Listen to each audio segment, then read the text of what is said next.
Alrighty, good evening everyone. Meteorologist Michael Wilhite here with Southern Indiana Weather. Thanks for logging on here to this forecast update. What a beautiful evening this Thursday evening. It's turning out to be 7:19 Eastern Time, 6:19 Central Time down there around Evansville. And as we look at temperatures across the area, ranging from 61 in Evansville to 56 up in Bloomington. Folks, not a bad night at all. A little bit on the chilly side, but hey, we'll take it.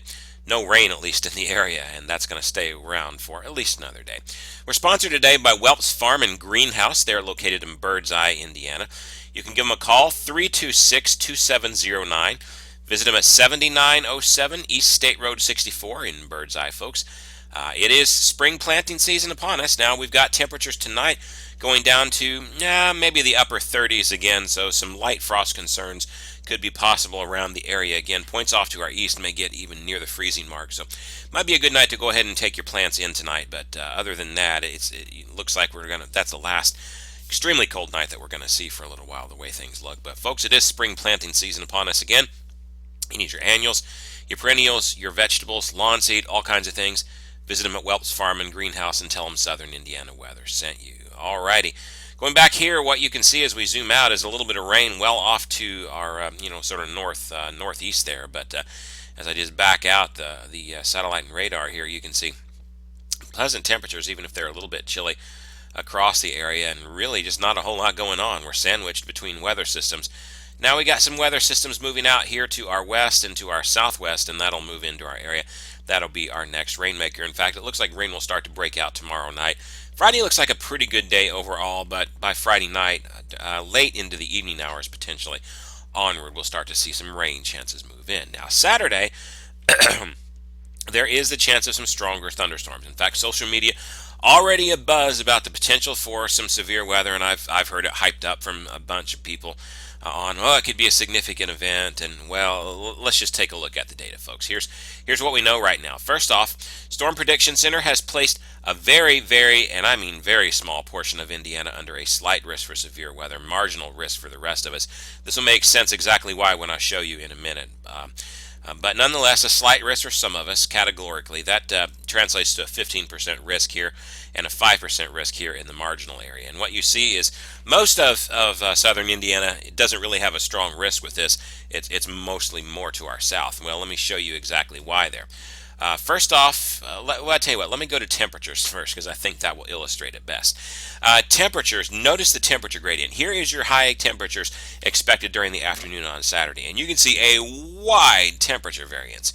75 potentially the NAM saying the high temperature for Evansville, 71 up around the Huntingburg Airport, 52 over in Bloomington. Well, that's only a couple of hours drive, an hour or so really as a crow flies, but with roads that's a couple of hours drive and a 20-degree temperature difference. Why? Because there is a warm front draped through here. In fact, if we were to just sort of put it on, you can literally see you've got a low pressure system out here, and emanating from that you've got a warm front sort of cutting down like this. Well, the reason why this is going to matter is because if you are on, let's say, this side of the warm front, then you have a chance of severe weather. If, on the other hand, you are on this side of the warm front, you're probably not going to get much at all in the way severe weather goes. So it's going to matter exactly where that warm front is positioned during the afternoon hours on Saturday. So most will stand a decent shot of getting some stronger to severe storms. Some of us won't see anything at all. That becomes very clear as you take a look at your parameters for severe weather. Remember, you need, besides a lifting mechanism to fire those storms, and that's what the cold front and the warm front there will be. But you need some instability in the atmosphere, and you need some wind energy to keep them going. Well, let's look at our instability. All right, so here's our instability for the afternoon hours. And notice the sharp cutoff. Again, right here where that warm front is. North of the warm front, you have next to nothing on instability. South of the warm front, you've got some decent instability to work with again. So again, hence if you look at this, that's why the SPC, I believe, has drawn the slight risk areas sort of in the way that it has, and a little bit of a marginal risk error there beyond that, just to account for any errors in movement with that warm front. I believe that they've got a pretty good positioning on that right now, and you can see that why. So, if you're down around the Evansville area, Paducah area, maybe you might stand a chance at some severe weather. But if you are over towards Louisville, it is a kind of a marginal threat for you. Bloomington, probably not a threat at all for you, or Indianapolis, just from the way things look right now. All right, so that's our instability. But wind energy, kind of hard to see this, I realize, but right here is the state of Indiana, and that's a terrible Indiana, but I've never been a good drawer. But what I want you to see as we look through this, folks, is just that the wind energy here just really isn't that great. We're talking,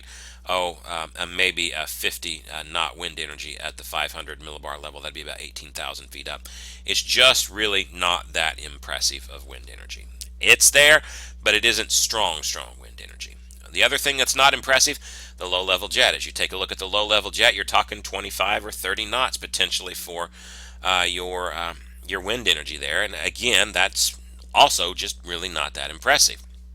Again, we take a look at this parameter. Here is your EHI. This is a measure of spin in the atmosphere. This is your tornado parameters. Notice the sharp cutoff. Again, you see that warm front very clearly delineated out, and there could be the potential for, maybe even an isolated tornado or two south of that warm front in any storm that fires. North of that warm front, the parameters drop off fast, and you're probably not going to get that big of a deal with it. Even the lifted index showing virtually the same thing there, a measure of instability and how buoyant the air is. North of that warm front, not buoyant air at all. It's going to be very hard to get anything to rise to severe levels in there. South of that warm front, yes, there you see it. So again, it's going to depend entirely on where that warm front is lying at, folks. Okay. Okay, my apologies there for the interruption, folks. Let's go ahead and take a look now at our future radar product, and I think that will help to illustrate this well for you. So here we are, we're looking at about 8 p.m., and you can see there again, there is a cluster of thunderstorms that might be strong to potentially severe, but it's moving through. Just look at this, the very far corner of the state. So around the Evansville area, yes, there could be the potential, but again, as you drop off to the north and east of that, it drops off rather quickly. I tell you what, let me just go ahead and put future radar into motion here over the next couple of days, and you'll kind of see that. Really, we stay pretty well clear on Friday through the afternoon hours. The rain starts to build in, and by the time we get to about 8 p.m. tomorrow night, you see the rain starting to move through here. And then as we continue on into motion, we get some waves of rain that move through. Here's the early morning hours. Here's 8 a.m. Eastern Time on Saturday. That wave moves out, maybe go to a partly sunny sky at best with this, the way things look right now. By the time the afternoon hours come, things are starting to build. Here's 2 o'clock in the afternoon, and here's 5 o'clock in the afternoon. By 5 o'clock, we're starting to get some storms pop up sort of right along where that warm front rather would be. And again, that's why we say in anything, these are basically going to ride along that warm front. So again, where that warm front sets up is going to be critical to determining where the big threat is. Notice this forming out to our west, though. This looks like a nice little complex of storms starting to form. These might be severe ahead of it, but the better chance would be sort of right along in here with what's forming. You can see that from the way future radar looks. Let me put this into motion. Here we are by 5. Well, by the time we hit 8 o'clock, you can see the motion that is going in, and then it continues on from there. So again, let me just sort of back that up, and you notice how the storms are moving from the northwest to the southeast, sort of following right along that warm front. So like I've said, where that warm front is located, absolutely critical to determining who gets severe weather. So bottom line, what modes of severe weather could be on the table? Well, tornadoes, probably isolated fashion. That doesn't mean that we might not go underneath of a tornado watch. They might choose that over a severe thunderstorm watch. The risk is there, but it's lower than the others. Large hail and damaging winds, I think, would be the primary threats with this one from the way things look to me right now. Isolated tornadoes, though, certainly can't be ruled out with this kind of a setup. But again, it just depends. South of that warm front, there's possibility. North of that warm front, you're probably going to miss out on things the way it looks. Rain might even be the bigger story. It's very possible that the severe weather even stays entirely south of us here. Rain won't, though, as we take a look at how much rain we can expect over the next few days. High-resolution NAM saying anywhere from 1 to 2 inches here along the Ohio River, dropping off as you head a little bit more towards the north. So, of course, we don't really need any more rain. We've had plenty of rain this month already. I mean, I've already had, about 8 inches or so here at my house over the past month. So, we don't need any more, but it looks like we've got a little bit more on the way. Now we've had some cool weather this week. What's the long term? I don't really want to get too much into the long term tonight. Don't really have time to focus on that too much without making this video ridiculously long. But we'll pull up the GFS ensembles just to give you an idea. The warmth is coming back, folks. So these days, like we've had yesterday and today, where we reached the mid to upper 50s, maybe 60, 61 at most, in some warm spots across the area, those are going to be quickly going away. All right, folks, we're going to be on a nice warming trend. Mid to upper 70s for Saturday. We bounce down a little bit after that, but notice the warming trend. 80s may return as soon as we begin the opening part of May there, but even after that, it'll cool down into the lower 70s again. It looks like the long-term forecast is stabilizing. Eventually, I think we're going to get rid of the 60s altogether, and that will be sort of nice. All right, let's take a look at your forecast, folks. Go to southernindianaweather.com, click on 10-day forecast. I don't have tonight on there, but we're going to go down to the upper 30s tonight. Chance of some frost, so again, bring in those plants, cover them up. It'll be patchy. Not everyone will get it.